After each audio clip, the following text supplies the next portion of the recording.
let's go. Welcome to the Cage Nation. Welcome to the Cage Nation. Welcome to the Cage Nation. No one can drop us, no one can stop us. We are the warriors, no one can top us, no one can rock us. We are the warriors, no one can drop us, no one can stop us. We are the warriors, no one can top us, no one can rock us. We are the warriors. Everybody, it's Albert Cameron. This is Cage Nation TV South. Behind me is the Triangle Kickboxing Promotions Ring, where we just wrapped up with Lightning Strikes number 4 here at the Kerr Scott Building in Raleigh, North Carolina. Today, Cage Nation TV broke history. It was hard for me to move, hard for me to leave my boys, but tonight was the first time we actually covered 2 events in one night in 2 different locations. Drew was on site for USKA, but that's not what I'm talking about right now. Right now, I'm talking about Lightning Strikes number 4 here at the Kerr Scott Building. Top to bottom, this event was run incredibly smooth. Now, I'm not getting paid to give good endorsements. I give them where they're due. And from top to bottom, this event was put together incredibly well. Don Roger, the promoter, did a fantastic job. After we get back from the break, we're going to be breaking down the fight as it happened, pro amateur kickboxing, right here at the Kerr Scott Building. Don't go nowhere. It's Cage Nation TV South. Hey everyone, while we're taking a break, we just want to remind you that right now we are looking for new people to join the Cage Nation TV roster of creators. We're looking for creators who have a fight circuit close to home, who have a sincere passion for combat sports, and would like to help us bring new territories to the forefront of our coverage. For more information, visit www.cagenationtv.com/opportunity/pioneer or send us an email at cagenationtv@gmail.com. Bout number 1 was a lightweight fight between Nicholas DiMaggio and Malcolm Cox. The opening bout of the evening began with Malcolm Cox scoring knockdowns with leg sweeps. The round was a back and forth effort. Cox was aggressive with the jab and Nicholas DiMaggio employing solid counterpunching. Round number 2 saw Cox coming in and picking power shots. DiMaggio flurried and then began throwing power shots of his own. Malcolm Cox scored a knockdown. DiMaggio weaved between Cox's kicks in a counter-striking measure and then began a flurry of punches on his own. Cox and DiMaggio traded strikes to end the round. Round number 3 had Malcolm Cox opening aggressive again. Cox began working body shots on DiMaggio. DiMaggio flurried with punches and combinations. Malcolm Cox ended the round with a flurry of his own. Your winner by split decision, Nicholas DiMaggio. Bout number 2 was in the super heavyweight division between David Prince and Kevin the Sasquatch Satterfield. Satterfield was very active in the opening round, utilizing leg kicks to keep range and score offense. During the campaign, Prince was down by an accidental groin foul.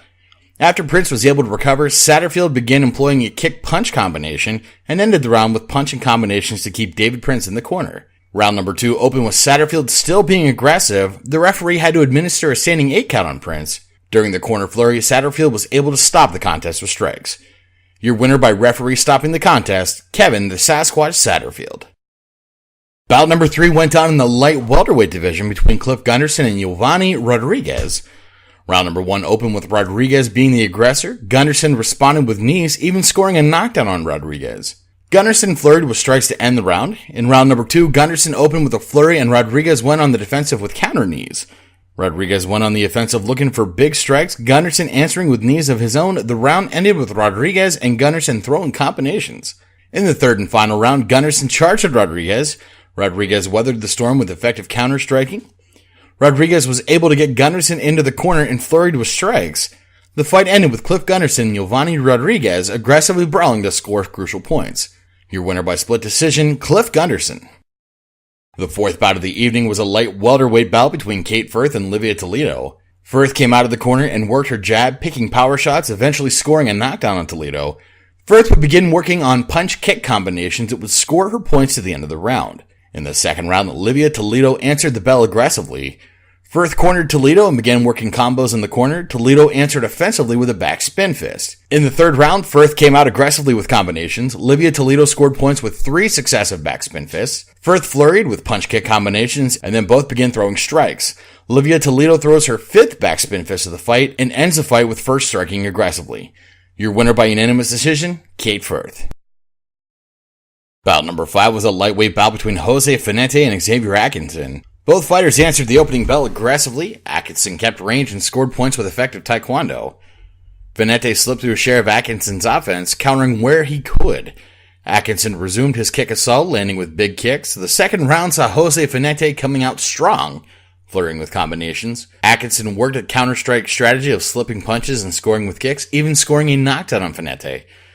Finetti began firing off combinations of his own, trading blows with Atkinson to the end of the round.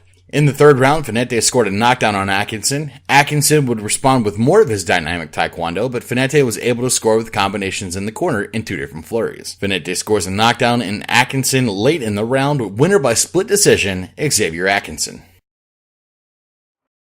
Bout number 6 was in the light heavyweight division. Omar Reed took on Trey Sturgeon. Sturgeon opened the round with aggressive forward motion and power strikes, scoring a knockdown in the round. The opening round saw power shots from Sturgeon and counter-striking from Reed.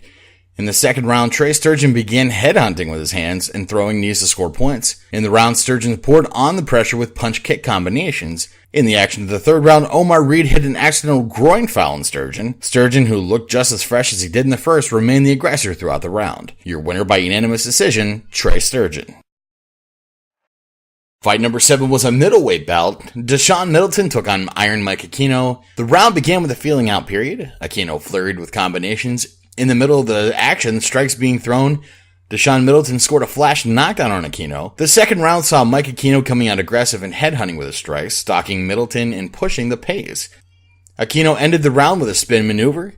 In the third round, Middleton began throwing big offensive strikes, like flying knees. Aquino flurried with combinations, and Middleton employed a straight jab to keep Aquino's offense at bay.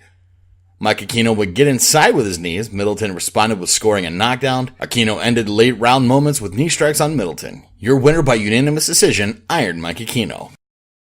Fight number 8 was a light heavyweight bout between Gabe Sorrell and Michael Chandler. Both fighters came out strong in the opening round. Gabe Sorrell began using effective counter-punching. Chandler flurried with combos, sought out head strikes, and scored the knockdown. The referee instituted the standing 8 count on Sorrell, and Chandler threw combinations to end the round. In round number 2, Chandler connected with a big head kick, followed up by rapid combinations, scoring a knockdown. Sorrell came back with combos of his own, and Chandler began focusing on head strikes again. The round ended with big effort from both athletes. In round number 3, Chandler came out the aggressor again, scoring the knockdown on Sorrell. Sorrell threw combinations to end the round. Your winner by unanimous decision, Michael Chandler. Fight number 9 was a light middleweight bout between Aaron Shaw and Courtney Singleton. The first round was a frenetic round between the two. Both fighters traded strikes and combos, scoring points, but no one with a clear advantage at the end of the round. In round number 2, both answered the bell aggressively. Singleton threw big shots in the round. Shaw answered by counterpunching and seeking out headshots. Round number 3 had the same aggression from both men. Shaw began throwing rapid combinations and Courtney Singleton counter-struck in response. Singleton began using high kicks and other taekwondo techniques to keep range and score. The round ended with a scramble to score by both Shaw and Singleton. Your winner by unanimous decision, Aaron Shaw. The 10th fight of the night was in the light middleweight division between George Koba and Evan Daniel. The fight started with a feeling out period. Koba began throwing kick-punch combinations. Daniel counterstruck, trying to get an advantage. Evan Daniel and George Koba threw aggressive strikes to end the round. In the second round, Evan Daniel answered the bell as the aggressor, and Koba did a tremendous job of maintaining composure and using counter-strikes to stay ahead of Daniel's aggressive approach. In the final round, Evan Daniel began chopping away at George Koba with leg kicks. Koba stuck with his counter-striking strategy, and the last moments of the fight were a brawl. Your winner by unanimous decision, George Koba. Bout number 11 was a light heavyweight 5-round pro contest between Doug Cold Red Coltrane and Michael Hazard. In round number 1, Coltrane was slipping the jab and counterpunching effectively. When given the opportunity, Coltrane would pour on combinations. Michael Hazard pushed forward with power combinations of his own, looking for headshots on Coltrane. In the second round, Michael Hazard came out aggressively, putting Coltrane on the defensive with counter shots. Hazard would score with power combos and ended the round with a precise headshot on Coltrane. In round number 3, Hazard came out looking strong again, but Coltrane was able to put Hazard on the canvas with a knockdown. Hazard begins to employ more traditional boxing and working a jab. Doug Coltrane rallied with combinations and ended the round in a flurry.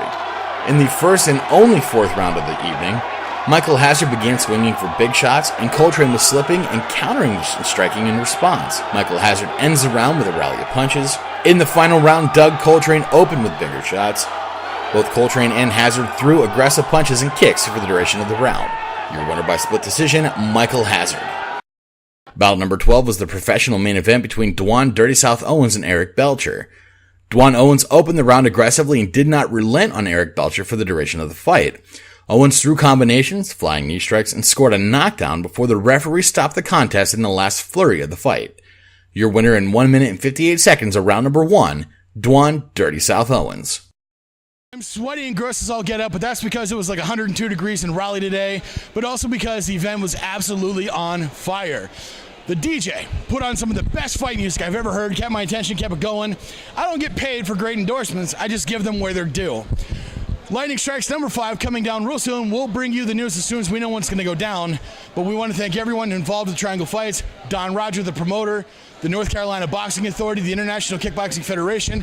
Kickboxing has made its claim here in Raleigh, North Carolina. North Carolina could be the kickboxing state. We don't know, but we're going to follow it incredibly closely. I'm your host, Albert Cameron, and until next time, Fights Cameron, action. Let's go.